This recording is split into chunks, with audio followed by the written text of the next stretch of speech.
2 जून 2024 रविवार के दिन पड़ रही है अपरा एकादशी। और अपरा एकादशी वाले दिन आपको तुलसी के गमले की मिट्टी अपने घर में इस जगह पर डालना है। रातों रात आपका सोया हुआ भाग्य चमक जाएगा, आपकी सोई हुई किस्मत जाग उठेगी, क्योंकि इस बार की एकादशी कोई साधारण एकादशी नहीं है।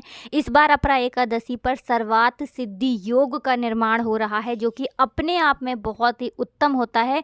और इस दिन किए गए जो उपाय होते हैं ये आपके जीवन में करते हैं चमत्कार का काम। तो अपरा एकादशी का बहुत ही प्यारा सा दिन, उस पर भी सर्वार्थ सिद्धि योग का निर्माण। और ऐसे में अगर आपने तुलसी के गमले की मिट्टी को अपने घर में इस जगह पर डाल दिया तो फिर समझिए कि आने वाली 7 पीढ़ियों के जीवन से आप गरीबी, निर्धनता और धन की कमी को दूर कर देंगे हमेशा हमेशा के लिए। तो इस बार अपरा एकादशी पर बिल्कुल आपको ये तुलसी से जुड़ा हुआ उपाय करना है। साथ ही साथ कुछ ऐसे उपाय आज की वीडियो में आपको बताने वाले हैं जो अपरा एकादशी के दिन अगर आपने कर लिए तो फिर आपके जीवन में आपको वो सब कुछ मिलेगा जो आपको चाहिए। धन, दौलत, सुख, समृद्धि, अच्छा स्वास्थ्य, घर का कलेश दूर करना, जो भी आप अपने जीवन में चाहते हैं ना वो सब कुछ प्राप्त कर सकते हैं अपरा एकादशी के दिन। बस छोटे छोटे और सरल से कुछ उपाय आपको करने हैं। तो चलिए सबसे पहले बात कर लेते हैं तुलसी के गमले की मिट्टी वाला उपाय आपको कैसे करना है, और तुलसी के गमले की मिट्टी को आपको अपने घर में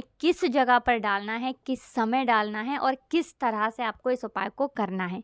तो देखिए सबसे पहले आपको बता दें कि तुलसी का पौधा कोई साधारण पौधा नहीं है।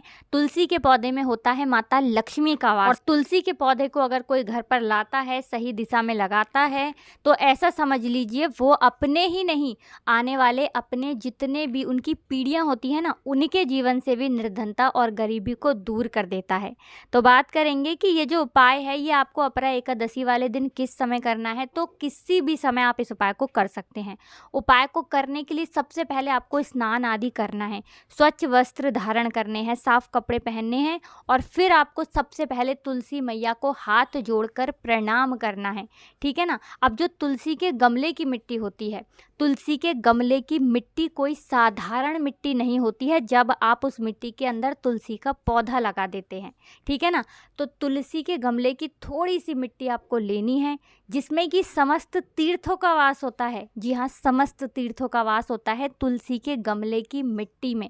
जितना पुण्य आपको बहुत सारी पवित्र नदियों में स्नान करने से, पूजा पाठ करने से, यज्ञ हवन करने से जितना फल मिलता है ना, उतना फल तो आपको केवल तुलसी के गमले की मिट्टी से मिल जाता है। तो आप समझ सकते हैं कि तुलसी की जो मिट्टी है ना, तुलसी के गमले की, इसमें बहुत ही ज़्यादा ऐसा समझ लीजिए कि चमत्कार का ये काम करती है। तो आपको थोड़ी सी तुलसी के गमले की मिट्टी लेनी है और थोड़ा सा लेना है आपको अपने घर का स्वच्छ जल, साफ जल। अब आपको क्या करना है, जो तुलसी के गमले की मिट्टी आपने ली है उसके अंदर आपको जल मिलाना है। उसे बहुत अच्छे से थोड़ा पतला पतला कर लेना है, ठीक है ना, लिक्विड फॉर्म में। अब जब वो पतला हो जाएगा, तुलसी के गमले की मिट्टी को आपको अच्छे से घोल लेना है पानी में, और इस जल का छिड़काव आपको अपने घर के सभी कोनों में करना है। यानी आपके घर में एक कमरे में 4 कोने होते हैं, जितने भी कोने हैं आपके घर में, मतलब जितने भी रूम्स हैं उनमें जितने कोने हैं, सभी जगह पर आपको इस तुलसी के गमले की मिट्टी को जल में मिलाकर छिड़काव करना है। ठीक है ना। सबसे पहले कहाँ छिड़काव करेंगे, आपके घर का जो पूजा घर है, पूजा का कमरा है जहाँ पर आप पूजा करते हैं, मंदिर जिसे कहते हैं, घर का मंदिर, उस कमरे में छिड़काव करेंगे, क्योंकि वो ऊर्जा का केंद्र होता है। ठीक है ना। मंदिर के अंदर नहीं करना है आपको, मंदिर जिस कमरे में है, जिस स्थान पर है, वहाँ बाहर की तरफ आपको कोनों में करना है छिड़काव। अब बाकी जितने भी कमरे हैं वहाँ जाकर भी छिड़काव करेंगे, और अपने घर के मुख्य द्वार पर भी दोनों तरफ आपको इसका छिड़काव करना है, क्योंकि एकादशी का दिन श्री हरि विष्णु और माँ लक्ष्मी को समर्पित होता है।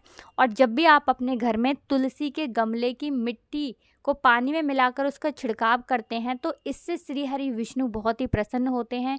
दूसरी चीज़, आपके घर में अगर कोई भी नेगेटिव एनर्जी है, नकारात्मक ऊर्जा है, नज़र दोष है, इस तरह की कोई भी चीज़ अगर आपके घर में है वो आपके घर से दूर हो जाती है।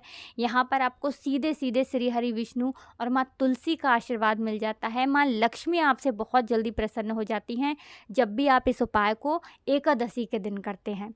तो ध्यान रहे कि तुलसी के गमले की मिट्टी जब आप लेंगे तो माँ तुलसी से आपको प्रार्थना करनी है, उनसे कहना है कि मैं आपके गमले की मिट्टी ले रही हूँ या ले रहा हूँ। उसके बाद ही आपको मिट्टी लेनी है तुलसी के गमले की, और इसका छिड़काव एकादशी के दिन किसी भी समय अपने घर में कर दीजिए और फिर अपने जीवन में रातों रात आप चमत्कार देखिए।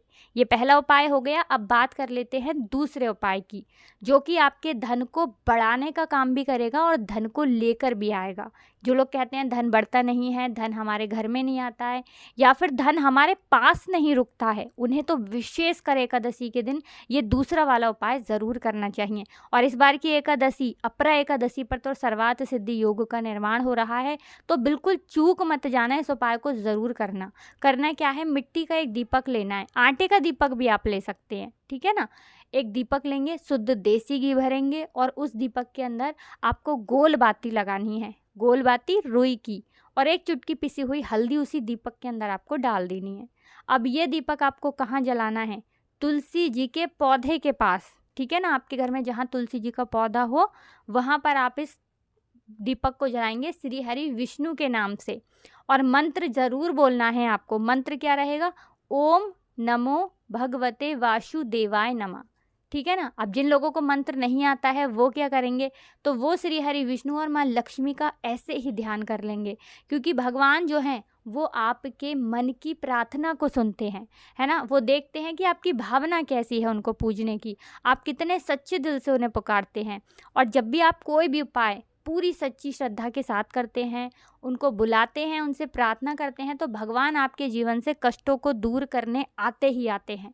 पूरी सच्ची श्रद्धा के साथ उपाय करें। श्री हरि विष्णु के नाम का ही ये दीपक है जो आपको तुलसी जी के पौधे के पास लगाना है।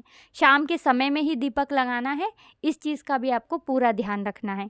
अब जिन लोगों के घर में तुलसी जी का पौधा नहीं है, सूख गया है, वो क्या करेंगे, तो घर के आसपास जहाँ मंदिर हो वहाँ कर सकते हैं, या फिर आप अपने घर की उत्तर दिशा में ये दीपक रख सकते हैं, ठीक है ना। क्योंकि घर की उत्तर दिशा जो होती है ये माँ लक्ष्मी की दिशा होती है, और माँ लक्ष्मी को प्रसन्न करने का मतलब है कि अगर आपने श्री हरि विष्णु को प्रसन्न कर लिया तो माँ लक्ष्मी तो आपसे प्रसन्न होती ही होती हैं। तो 2 उपाय की बात कर ली, अब जल्दी से बात कर लेते हैं तीसरे उपाय की। देखिए, तुलसी मैया का जो पूजन होता है ना, आप सभी जानते हैं श्री हरि विष्णु के साथ ही होता है। अब उसी तरह से श्री हरि विष्णु की पूजा भी तुलसी मैया के बिना अधूरी होती है। तो जब भी आप पूजन करें अपने घर में, एक चीज़ हमेशा ध्यान रखें, एकादशी के दिन माँ तुलसी का ध्यान करना नहीं भूलना है, उनके पास दीपक लगाना नहीं भूलना है ना। तो इन चीज़ों का विशेष ध्यान करना है, रखना है आपको। अब तीसरा उपाय जो बताने जा रहे हैं, ये उपाय करना है आपको फूलों से। कौन से रंग के फूल लेने हैं आपको, पीले रंग के फूल लेने हैं। कितने लेने हैं, 5 मिल जाएं, 11 मिल जाएं, 1 फूल मिल जाए, बस 1 फूल भी अगर आपको पीला मिल जाता है ना, तो आपको 1 पीला फूल लेना है। अब अपरा एकादशी या किसी भी एकादशी के दिन ये 1 पीला फूल आपको अपने घर के मंदिर में अपनी मनोकामना बोलनी है, इस फूल को पकड़कर, और फिर ये फूल, ठीक है ना, आपको श्री हरि विष्णु के चरणों में रख देना है। पीला ही फूल लेना है, ये चीज़ ध्यान रहे। इसके बाद 2 देसी घी के दीपक आपको अपने घर के मुख्य द्वार पर बाहर की तरफ लगाने हैं, और माँ लक्ष्मी और श्री हरि विष्णु को बुलाने के लिए उनसे प्रार्थना करनी है कि हे श्री हरि विष्णु, हे माँ तुलसी, हे माँ लक्ष्मी, मेरे घर से निर्धनता और गरीबी को दूर करना और हमेशा अपनी कृपा मुझ पर बनाए रखना। ऐसी प्रार्थना करते हुए 2 देसी घी के दीपक आपको कहाँ लगाने हैं, अपने घर के मुख्य द्वार के बाहर। और जो एक पीला फूल आपने लिया था वो कहाँ, आपको श्री हरि विष्णु की मूर्ति या प्रतिमा के सामने रखना है, अपनी मनोकामना कहते हुए। ये उपाय अगर आपने एकादशी के दिन कर लिया, फिर देखिए आपके घर में कैसे धन की वर्षा होगी और रातों रात आपके जीवन से गरीबी जो है वो बिल्कुल दूर हो जाएगी। क्योंकि पीला जो रंग है, पीला जो फूल है, ये श्री हरि विष्णु को बहुत प्रिय होता है, और विश कह के रखते हैं तो श्री हरि विष्णु आपकी विश को ज़रूर पूरा करते हैं। तो बहुत अच्छे से उपाय आपको समझाने और बताने का प्रयास किया है। फिर भी आपको कुछ पूछना हो, कुछ नहीं समझ आया हो तो कमेंट सेक्शन में आप पूछ सकते हैं। हमेशा की तरह वीडियो को लाइक करके चैनल को सब्सक्राइब कर लें जो लोग चैनल पर पहली बार आए हैं, और कमेंट सेक्शन में आपको आज पूरी सच्ची श्रद्धा के साथ जय माता लक्ष्मी लिखकर ही जाना है। आप सभी को राधे राधे, जय श्री कृष्ण, हर हर महादेव, जय शिव शंभू, जय हो माता लक्ष्मी की, जय हो श्री हरि विष्णु की।